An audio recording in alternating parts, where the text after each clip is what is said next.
Pour que nature vive. Pour que nature vive. Le podcast du Muséum pour comprendre le vivant et notre planète. Le vivant et notre planète. La pollution, c'est l'homme. La surexploitation des ressources, c'est l'homme. Laissons l'habitat naturel aux animaux. On essaie de domestiquer, on technocratise beaucoup l'agriculture. Je mange donc je suis. Donc en fait c'est ça, cette sixième crise, c'est la destruction des biotopes par une seule espèce. Il faudra envoyer une partie de l'humanité sur Mars. Est-ce que c'est réaliste ? Le changement climatique, à 90%, c'est l'homme. Donc il est vraiment temps de ralentir et il n'est pas trop tard pour rester vivant.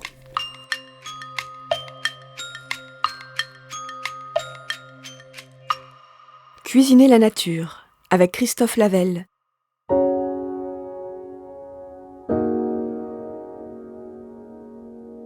Revers de la médaille du progrès, alors que nous sommes à l'abri des grandes famines, ce qu'il y a désormais dans nos assiettes nous inquiète au plus haut point. En effet, selon de nombreuses études, la santé et l'environnement deviennent des préoccupations majeures des Français lorsqu'ils font leurs courses alimentaires, devant le coût et le goût.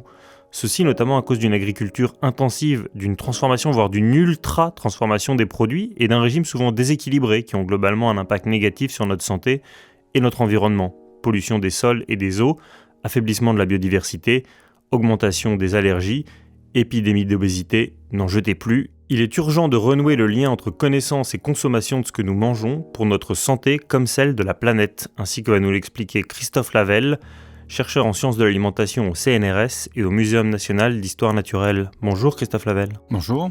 Alors dans l'exposition « Je mange donc je suis » au Musée de l'Homme, dont vous étiez commissaire, vous distinguez 3 dimensions qui segmentent notre rapport à l'alimentation. Nature, nourriture, culture. Pouvez-vous nous donner quelques exemples concrets pour chaque pilier qui structure notre rapport à l'alimentation ? Alors, cette exposition, qui était divisée en 3 parties, a permis d'aborder 3 échelles de réflexion. La première, la nourriture, donc c'est-à-dire qu'on considère l'homme en tant qu'individu, donc l'échelle de l'humain. Ça permet d'aborder les notions de nutrition, de goût, le rapport de l'homme à l'aliment, justement. La deuxième, on change d'échelle, on fait un saut où on aborde la culture, c'est-à-dire en fait l'homme dans un contexte d'interaction et de construction collective. Donc tout ce qui touche à la société, le sacré, le religieux, les manières de cuisine, les manières de table, l'art culinaire. La dernière, on fait encore un saut d'échelle où là, on est face à la nature, c'est-à-dire finalement l'environnement, la planète, les sociétés entre elles, la mondialisation, la diversité des systèmes de production alimentaire. Tout ça, ça permet en fait d'interroger le visiteur sur ses habitudes de consommation en livrant quelques pistes de réflexion, dans l'idée surtout qu'il puisse mieux mesurer l'impact de ses choix, que ce soit sur la santé ou que ce soit sur la préservation de l'environnement. Et l'idée, c'était vraiment de montrer justement toutes les disciplines scientifiques qui font l'identité du muséum et du musée de l'homme, qui en est une composante. On a de l'anthropologie, de l'ethnologie, de la paléontologie, de l'écologie, de la physique, chimie, biologie, physiologie, géologie, qui montrent que l'alimentation en fait est un sujet extrêmement complexe, pluri- et interdisciplinaire. En ça, on n'a rien inventé dans le sens que la première définition de la gastronomie nous avait été donnée par Brillat-Savarin en 1825, donc publication de la physiologie du goût, et où il avait cette accroche, notre gastronomie, à la connaissance raisonnée de tout ce qui est rapport à l'homme en tant qu'il se nourrit. Et c'est vraiment sur ce fil conducteur qu'on a suivi dans cette exposition, d'une connaissance raisonnée qui fait appel à toute forme de discipline et tous les champs de la connaissance.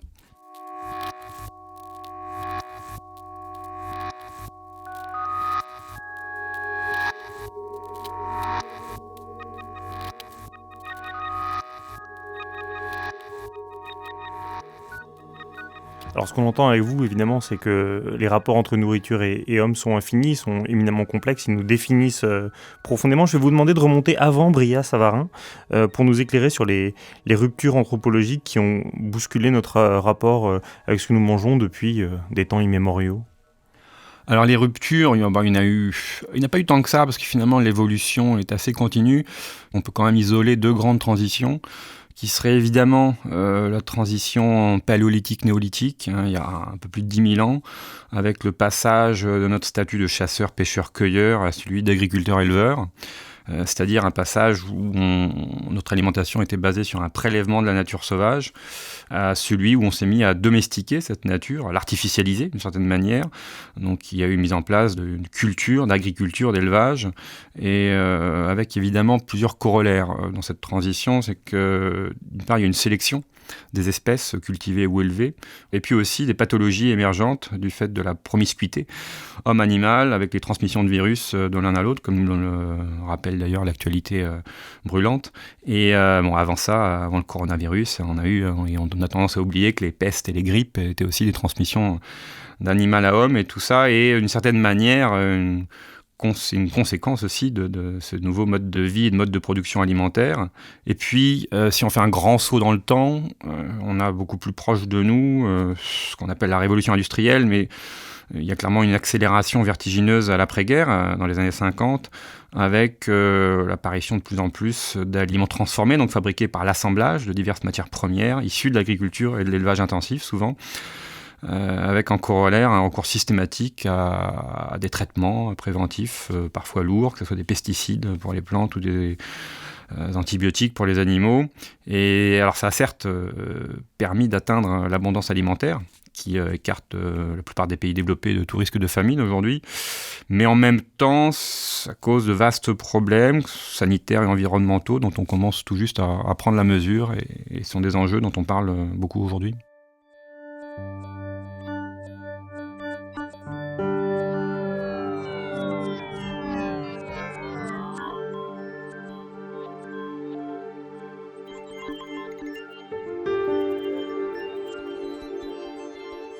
La lutte contre la famine a servi de boussole à l'agriculture. L'élevage, c'était plus sûr que la chasse. L'agriculture intensive obtenait encore de meilleurs rendements à l'hectare. Et donc, au moment où on a réussi à se mettre à l'abri, et comme vous le disiez, la question de l'accès à l'aliment ne se pose plus. On est entré en âge d'abondance, on ne meurt plus de faim.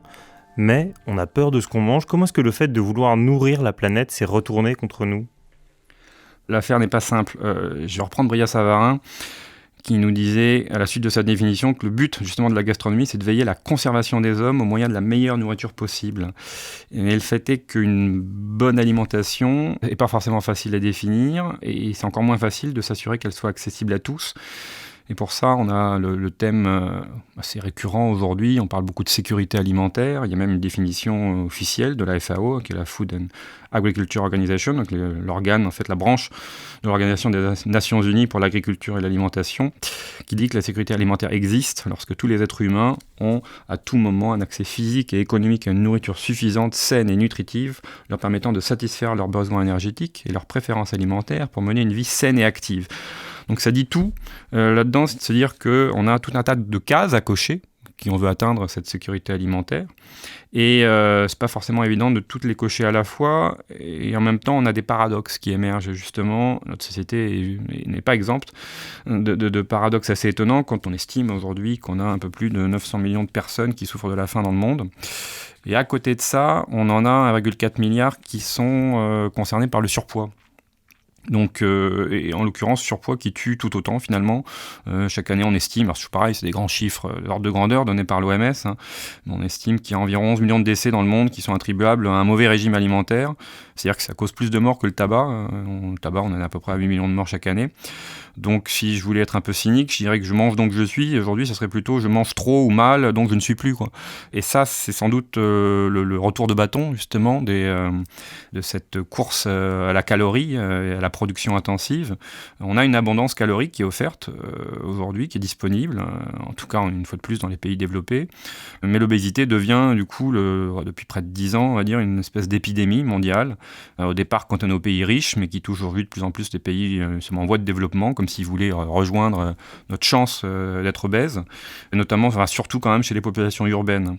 Et ce qui nous amène à ce fait malheureusement remarquable, c'est que finalement, une majeure partie de la population mondiale aujourd'hui vit dans des pays où le surpoids et l'obésité donc tuent plus que l'insuffisance pondérale. Autrement dit, il y a plus des gens qui meurent de surnutrition que de sous-nutrition. Et ça, c'est le corollaire de la surcharge pondérale qui en soi n'est pas morbide, mais qui propose un terrain favorable à l'élévation d'un certain nombre de risques de maladies chroniques comme les maladies cardiovasculaires, le diabète, l'arthrose et même certains cancers, notamment toute la voie digestive, l'endomètre, côlon et aussi le cancer du sein de manière un peu plus étonnante, mais c'est pour des raisons inflammatoires. Donc il faut vraiment considérer ce retour de bâton comme une espèce d'ironie de l'histoire qui fait qu'on souffre d'une abondance alimentaire trop forte et au-delà de l'abondance, surtout d'un déséquilibre. En fait, la cause de l'obésité, c'est un déséquilibre énergétique entre les calories consommées et les calories dépensées. Et évidemment, ce déséquilibre s'accentue avec l'abondance de l'offre et la grande consommation d'aliments très caloriques, souvent très riches en gras, en sucre. Et on a une diminution de l'activité physique qui est concomitante, due au caractère extrêmement sédentaire de nombreuses formes de travail, l'évolution des modes de transport aussi, et ce qui fait qu'en fait, manger, bouger, ça devrait être manger moins, bouger plus, qu'on devrait prendre comme nouveau mot d'ordre, quoi.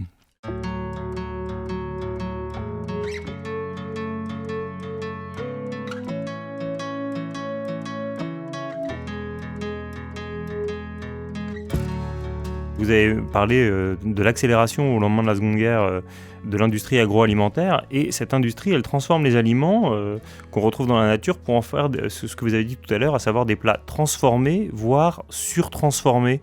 Qu'est-ce qui se cache derrière ces termes un peu barbares et pourquoi c'est grave ? Alors, il n'y a pas de critères, on va dire, universellement admis, mais on peut raisonnablement isoler un certain nombre de groupes d'aliments. On part évidemment de l'aliment le plus proche de la nature, on va dire non transformé ou peu transformé, c'est-à-dire obtenu directement à partir de plantes ou d'animaux. Donc là-dedans rentre tout ce qui est légumes, fruits, œufs, lait, sans altération.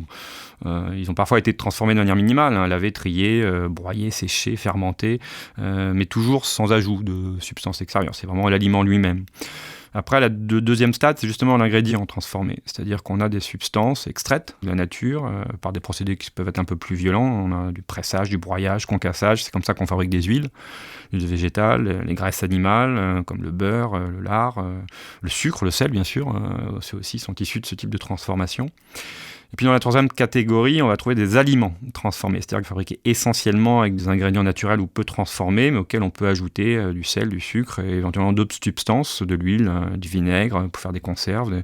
On a des poissons fumés, du thon en boîte, le fromage, le pain, puis toutes les boissons, vin, bière, cidre. Et enfin la dernière catégorie qui fait beaucoup parler d'elle, qui est vraiment l'étape ultime de la transformation, qui n'en trouve que dans l'industrie. Il s'agit de produits dont la fabrication fait justement appel à une variété d'ingrédients dont beaucoup sont utilisés exclusivement par l'industrie. On va trouver des huiles hydrogénées, des extraits de protéines, des additifs, que ce soit des arômes, des émulsifiants, des colorants, des édulcorants, des épaississants, des gélifiants, des conservateurs, etc. dont le but est d'obtenir des plats, si possible flatteurs au goût, pas chers, c'est pour la grande distribution.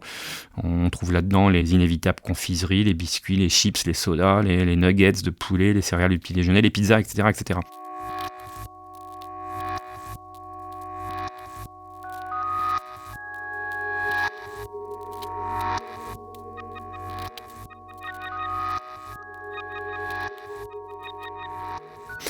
Alors évidemment, ça c'est une classification, ce sont des catégories plus ou moins poreuses. Alors, est-ce que cette dichotomie entre aliments non transformés, donc qui seraient proches de la nature, et puis transformés, qui seraient le fruit de l'industrie, est-ce que cette dichotomie est vraiment pertinente ? Est-ce que ces aliments transformés sont vraiment la cause de nos désordres métaboliques ? J'en suis pas sûr. Ils en sont une partie du dérèglement, mais le fait est que notre connaissance du domaine évolue, elle est de plus en plus précise. Et c'est toujours délicat de pointer du doigt un type d'aliment. C'est-à-dire qu'en science, dans tous les débats alimentaires, on a un peu trop tendance à traiter les problèmes en noir et blanc, alors qu'il faudrait vraiment les traiter en niveau de gris. Le sujet est extrêmement complexe, très riche en controverses. C'est un domaine qui fait beaucoup parler de lui, parce que ça concerne tout le monde, l'alimentation, et donc on attend les scientifiques. Mais le problème, c'est que les scientifiques eux-mêmes ne sont pas forcément d'accord justement sur cette histoire d'ultra-transformation, sur l'impact des OGM, sur tout un tas de problèmes de santé publique d'aujourd'hui. Il y a débat au sein de la science elle-même. C'est pour ça que quand on pointe du doigt l'industrie, il ne faut quand même pas oublier que c'est grâce aux normes et justement grâce à cette industrialisation qu'on a une alimentation qui a finalement jamais été aussi sûre aujourd'hui, en tout cas à court terme. C'est-à-dire qu'aujourd'hui, il est quasi impossible de s'intoxiquer en mangeant des ingrédients qu'on va acheter. Alors par contre, il y a beaucoup d'interrogations sur les effets à long terme qui inquiètent plus. Faut voir qu'au cours de sa vie, on peut être amené à ingurgiter finalement, si on fait le décompte, jusqu'à 100 000 repas. Donc 100 000 repas, ça fait pas mal d'occasions d'avoir un impact réel de notre alimentation sur notre santé et notre bon vieillissement.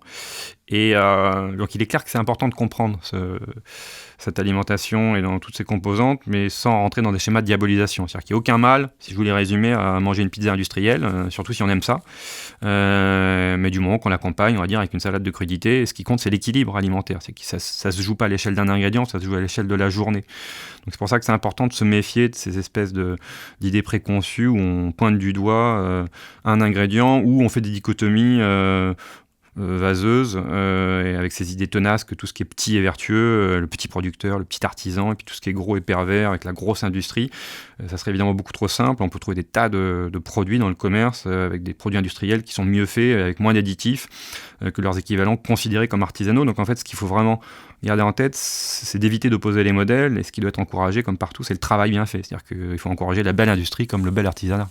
Oui, d'ailleurs, vous, le triptyque qui aujourd'hui serait en vogue, comme la vertu ultime, il faudrait manger bio, local et de saison, ce qui semble frapper au coin du bon sens, mais en fait, selon vous, c'est un peu une fausse bonne idée.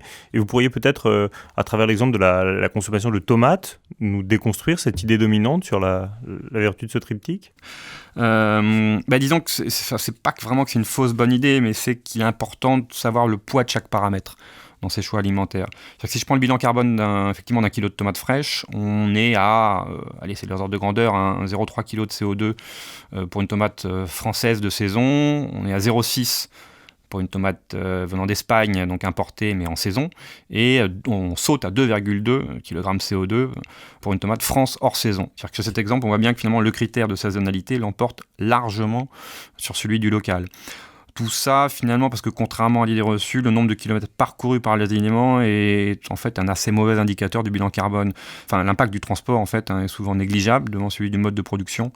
Alors évidemment qu'on n'en reste pas moins qu'on peut avoir des aberrations, quelques extrêmes d'ingrédients phares qu'on importe du bout du monde et dont on se gave, comme les avocats importés du Mexique ou la quinoa importée du Pérou, tout ça qui est très à la mode. C'est clair que ça entraîne des transports conséquents, mais peut-être en fait encore plus problématiquement, ça dévaste des écosystèmes, ça a des impacts écologiques et aussi en termes d'économie locale qui sont loin d'être vertueux. Donc voilà, il faut tout déconstruire dans l'alimentation, c'est ça aussi qui est compliqué.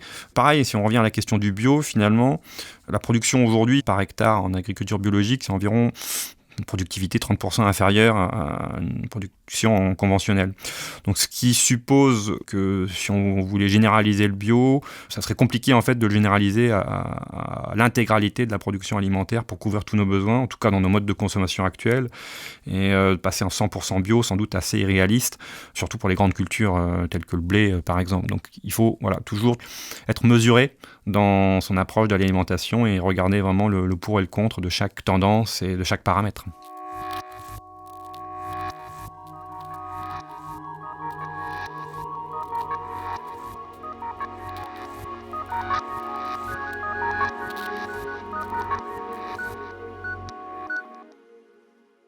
Jadis, on avait une alimentation plus diversifiée et les modifications de l'agriculture, avec notamment l'essor de la monoculture, ont entraîné une disparition assez vertigineuse de la diversité alimentaire. 60% des calories que nous ingérons sont liées à seulement 3 produits, à savoir le maïs, le riz et le blé. C'est une tendance inquiétante, il faudrait que ça s'arrête là. Qu'est-ce qu'on gagnerait au fond à avoir une alimentation plus diversifiée ? Alors, on gagnerait beaucoup à tous les points de vue, au point de vue santé, au point de vue environnement. Une fois de plus, si on veut quand même un peu simplifier, il y a 2 grands systèmes d'agriculture qui cohabitent finalement à travers le monde. On a d'une part une agriculture de subsistance qui, elle, maintient une grande biodiversité, qu'on peut le voir dans pas mal de pays. Et si on va au Pérou, au Mexique, on se rend compte qu'il y a des centaines d'espèces, respectivement, de pommes de terre et de maïs qui sont cultivées. Et d'un autre côté, on a une agriculture intensive, productiviste, souvent à finalité commerciale, ouverte sur le marché mondial, qui représente plus de 85% de la production mondiale, justement, et qui repose, elle, sur un très petit nombre d'espèces. On cite souvent une trentaine qui seraient à l'origine de plus de 90% des calories consommées dans le monde, alors qu'au départ, dans l'histoire de l'homme, on a consommé, on estime, entre 7 et 10 000 espèces de plantes. Donc on a vraiment une réduction drastique de cette variété, favorisée par l'industrialisation, qui a eu tendance justement à opérer cette réduction, notamment au cours du XXe siècle, comme on l'a dit. Et le problème, c'est que du coup, ces systèmes, ils sont extrêmement vulnérables face aux changements de conditions environnementales, notamment ceux qu'on voit en ce moment, ou aux attaques de parasites qui peuvent cibler justement des espèces cultivées, d'autant plus facilement qu'on est sur des monocultures. Et c'est dommage dans le sens que en fait, dans cette agriculture dite intensive, et qu'une fois une plus est majoritaire dans les pays développés, la biodiversité est souvent à tort perçue négativement, quasiment exclusivement comme une source d'agression. C'est-à-dire qu'on parle toujours des insectes ravageurs, des mauvaises herbes, des maladies, alors qu'il y a de nombreuses espèces présentes qui pourraient au contraire rendre des grands services. Si on reprend les insectes, et notamment les abeilles, c'est quand même eux qui pollinisent. Les vers de terre fertilisent les sols. On a des oiseaux insectivores qui peuvent réguler les populations de chenilles, des coccinelles qui bouffent les pucerons, les reptiles et les rapaces qui bouffent les rongeurs. Enfin, on a plein d'auxiliaires qui pourraient être extrêmement utiles. Après, pour ça, il faudrait s'assurer de leur présence dans les milieux de culture. Donc, ça veut dire préserver à côté de ces cultures des environnements semi-naturels pour assurer le logis à tous ces locataires, là, donc des haies, des prairies, des marais, et puis limiter l'utilisation des pesticides qui tuent les plantes et les insectes dont ils se nourrissent. Donc pour ça veut dire qu'au moins pour certains types de cultures, comme on le disait, il faudrait revenir à des techniques d'agroécologie beaucoup plus responsables, fondées sur notre connaissance des écosystèmes. C'est-à-dire que c'est vraiment un enjeu dans lequel on peut s'inspirer des écosystèmes naturels existants, dans l'idée de produire plus de biomasse alimentaire avec moins, c'est-à-dire moins d'intrants, moins d'énergie, moins d'eau, moins de surface, moins d'érosion, moins de pollution. Tout ça, c'est des techniques qu'on connaît. On parle de couverture végétale des sols, pour limiter le dessèchement des sols, pour favoriser l'implantation des lombrics et compagnie. On va parler de l'entretien justement des environnements semi-naturels.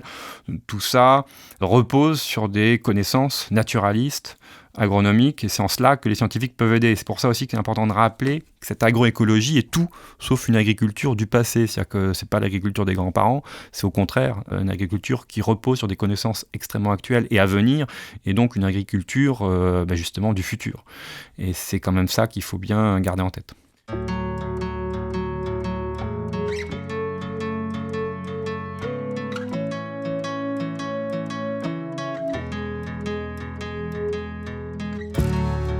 Alors on va éviter une controverse, on va éviter de revenir à l'agriculture des grands-parents, parlons de celle qu'on a aujourd'hui. On constate en tout cas qu'il y a un nombre croissant d'allergies, d'intolérances alimentaires, souvent le gluten est mis au banc des accusés, et au fond il y a une question qui se pose, est-ce que c'est lié à la façon qu'on a aujourd'hui de mener cette politique agricole, ou est-ce que par hasard c'est nous, humains, qui sommes devenus plus sensibles et moins résistants à ce que nous mangeons ? Alors là encore, ça fait partie des sujets controversés. Ce qui est intéressant, c'est qu'il y a sans doute effectivement une façon de produire et de consommer qui a évolué un peu trop rapidement par rapport à l'évolution de l'homme. Il faut prendre ça avec des pincettes, parce qu'il y a de plus en plus d'individus qui se disent intolérants au gluten, alors que quand même on en consomme depuis des millénaires. Mais le fait est qu'aujourd'hui, on estime qu'il y a 1% de la population qui est réellement atteinte de symptômes physiques parfois très graves suite à la consommation de gluten, tandis qu'il y en a quand même beaucoup qui se déclarent ou qui optent pour un régime sans gluten sans raison médicale avérée en tout cas. Alors ce qui est possible, ce qu'on dit parfois, mais encore une fois il n'y a pas de consensus, c'est qu'en domestiquant le blé on ait sélectionné des variétés plus riches en gluten, parce que c'est finalement ces propriétés qu'on cherche, les propriétés visco-élastiques du gluten dont on a besoin pour fabriquer les produits céréaliers tels que le pain, les pâtes. Mais après, au-delà du gluten, ce qui est vrai, ce qui est de plus en plus un scénario qui émerge, consisterait à dire que l'alimentation beaucoup moins variée qu'avant, beaucoup plus aseptisée, serait peut-être une des causes de notre sensibilité accrue aux allergies aujourd'hui. Il y a aussi une grosse recherche qui est menée actuellement du côté du microbiote intestinal. C'est un domaine assez récent qui est en pleine explosion. On a quand même une extraordinaire biodiversité là-dedans, près de 1000 espèces, 100 000 milliards de cellules, ça représente 1 à 2 kilos de bactéries dans nos intestins. Donc il y a sans doute la clé là-dedans, dans cette biodiversité interne, à de nombreuses réactions allergiques.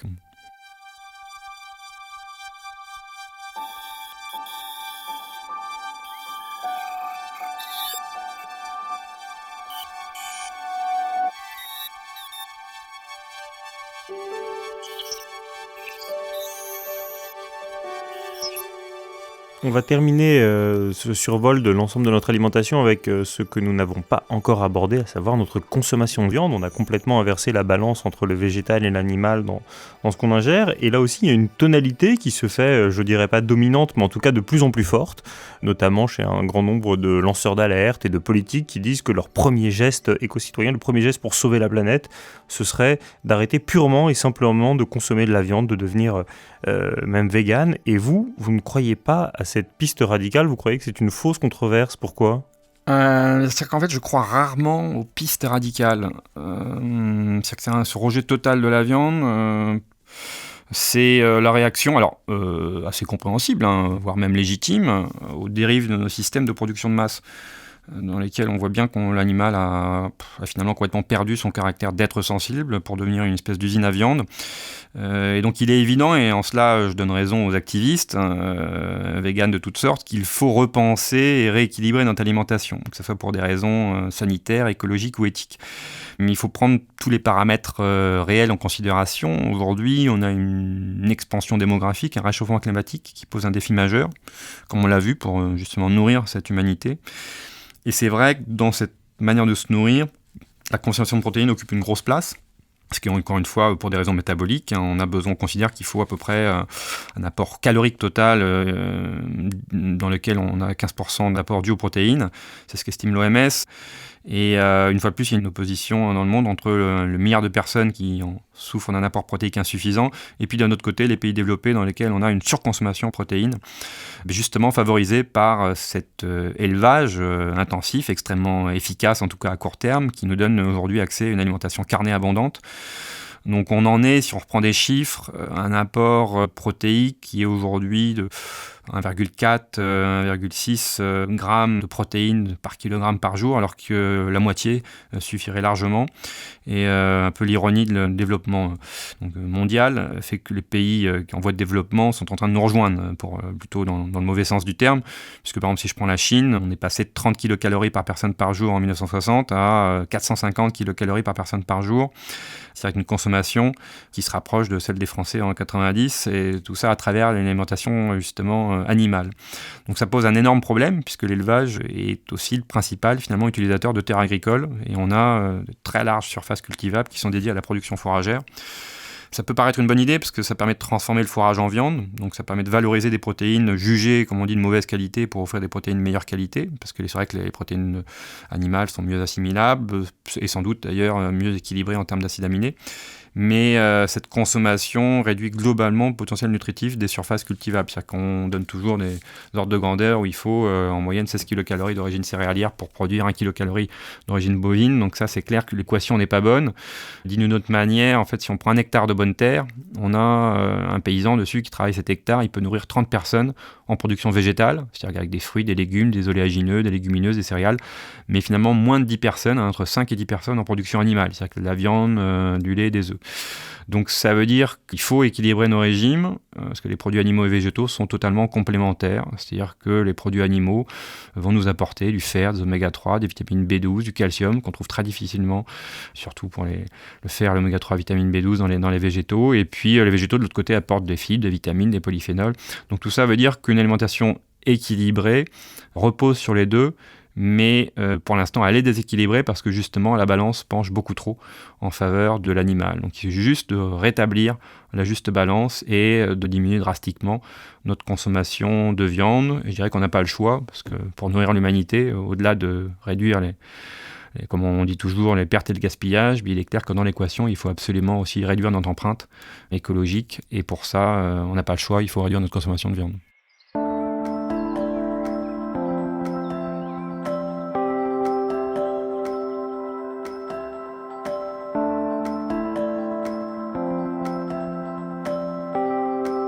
Le leitmotiv de vos interventions depuis le début de ce podcast, c'est la notion d'équilibre et le fait qu'en ce moment nous sommes sur des pentes avec beaucoup trop de monoculture et beaucoup trop de culture animale. Est-ce qu'il existe, puisqu'au fond ce qu'on mange découle de nos décisions, des décisions sociopolitiques, est-ce qu'il y a des mesures qui peuvent vraiment permettre de réenchanter la diversité alimentaire, ou est-ce que c'est trop tard ?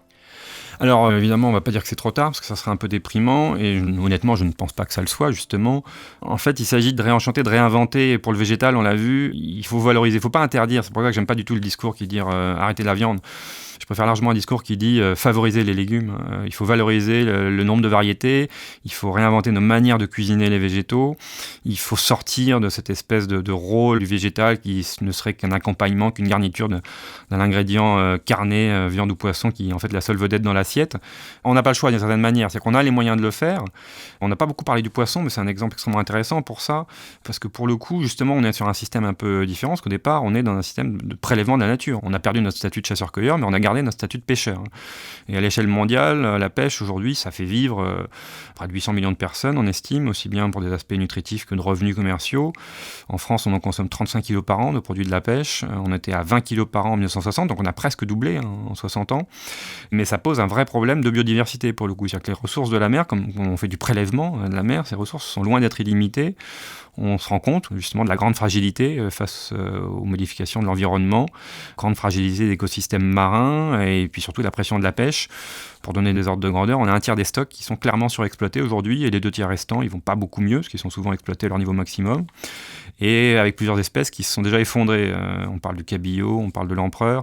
Donc ça serait évidemment la vision très pessimiste de la chose en disant ça y est, on est tous foutus, les océans vont se vider et on va plus pouvoir manger de poissons. Maintenant, on se rend compte, petite lueur d'espoir, que quand on a la volonté politique d'appliquer des quotas, on arrive à inverser la tendance. Par exemple, en Atlantique Nord-Est, pour prendre une zone qui nous concerne, proche de chez nous et de nos pêcheurs, on a 40% des stocks qui étaient surexploités il y a une quinzaine d'années, alors qu'aujourd'hui, il n'y a plus que, entre guillemets, 20%. C'est-à-dire qu'on a réussi à diminuer par 2 le nombre de stocks surexploités au large de nos côtes, ce qui montre une efficacité alors, relative, mais quand même des campagnes mises en place, en Europe en tout cas, pour préserver les ressources.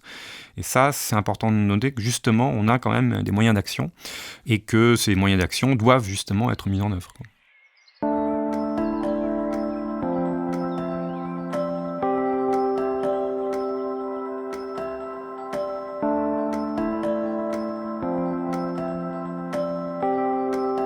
Vous dites qu'on n'a pas le choix, mais il y a beaucoup de gens qui ne savent pas faire, qui ne savent pas cuisiner, qui ne connaissent pas la diversité alimentaire. Nous sommes de moins en moins campagnards, nous grandissons de moins en moins dans un environnement où la diversité alimentaire fait loi et on est plus souvent réduit au supermarché. Et comment est-ce qu'on peut redonner le goût, au pluriel, dès le plus jeune âge, jusqu'aux adultes ? Et là, j'interroge non seulement le chercheur en sciences alimentaires, mais aussi celui qui a comme autre casquette d'être formateur auprès des cuisiniers. C'est vrai que j'ai la chance, parce que c'est un vrai plaisir de former les professeurs de cuisine. Bon, il y a 2 motivations et l'enjeu est assez différent. Les cuisiniers, moi je les forme justement pour leur donner cette approche globale de l'alimentation. C'est-à-dire qu'ils savent cuisiner, donc il s'agit justement de compléter leur formation technique, non pas sur les aspects techniques, mais sur les aspects théoriques qui sont essentiels aujourd'hui pour quelqu'un qui entend exercer son métier de manière responsable. Un cuisinier d'aujourd'hui doit avoir des notions de physiologie, de nutrition, d'écologie, éventuellement d'éthique, qui lui permettent de faire les bons choix en termes de sélection de sa matière première ou des techniques de transformation qu'il va utiliser. Après, évidemment, on a un impact encore plus important quand on s'adresse au grand public, aux citoyens lambda. Il est clair qu'il n'y a pas que la filière professionnelle à former et à informer. Il y a surtout le citoyen et pour ça, je dirais, et je suis loin d'être le seul à le dire, on est justement et heureusement de plus en plus nombreux à sentir cette urgence qu'il y a à réintroduire ou en tout cas renforcer dans certains cas de figure dans les écoles l'éducation à la nature, éventuellement donc la nature nourricière, l'éducation au goût, ce qui doit en même temps, et c'est tout aussi important, aller avec une politique ambitieuse pour les cantines. C'est-à-dire qu'on ne peut pas animer un bel atelier du goût et un petit atelier de jardinage et puis qu'après que les élèves enchaînent avec un plateau repas dégueulasse à la cantine. C'est juste, il faut quand même être un peu ambitieux sur tous les niveaux, montrer le bon exemple. Et à la maison, évidemment aussi, tout le monde devrait cuisiner, j'irai même plus loin, c'est quand même la meilleure manière de maîtriser son alimentation. D'ailleurs aussi bien économiquement que nutritionnellement et puis gustativement. Donc pour le bien-être, pour celui de notre porte-monnaie finalement, et puis pour celui de ceux et de celles à qui on partage la table. Cette idée d'alimentation, elle est vraiment elle est à la fois au cœur de nos vies, évidemment, on s'alimente tous les jours, ça pèse d'une part sur nos choix de consommateurs, égoïstes je dirais, dans le sens que on mange ce dont on a envie, et c'est bien normal. Mais il faut voir qu'aussi, ça doit peser dans notre rôle de citoyen, engagé, responsable, c'est-à-dire dans le rôle de ce qu'on appelle le consomme-acteur aujourd'hui, pour reprendre un néologisme à la mode. c'est-à-dire dans le choix alimentaire qui peuvent influencer les pratiques de production, justement. Et c'est sans doute pour ça et en ce double sens qu'on a en filigrane dans ce « je mange donc je suis ».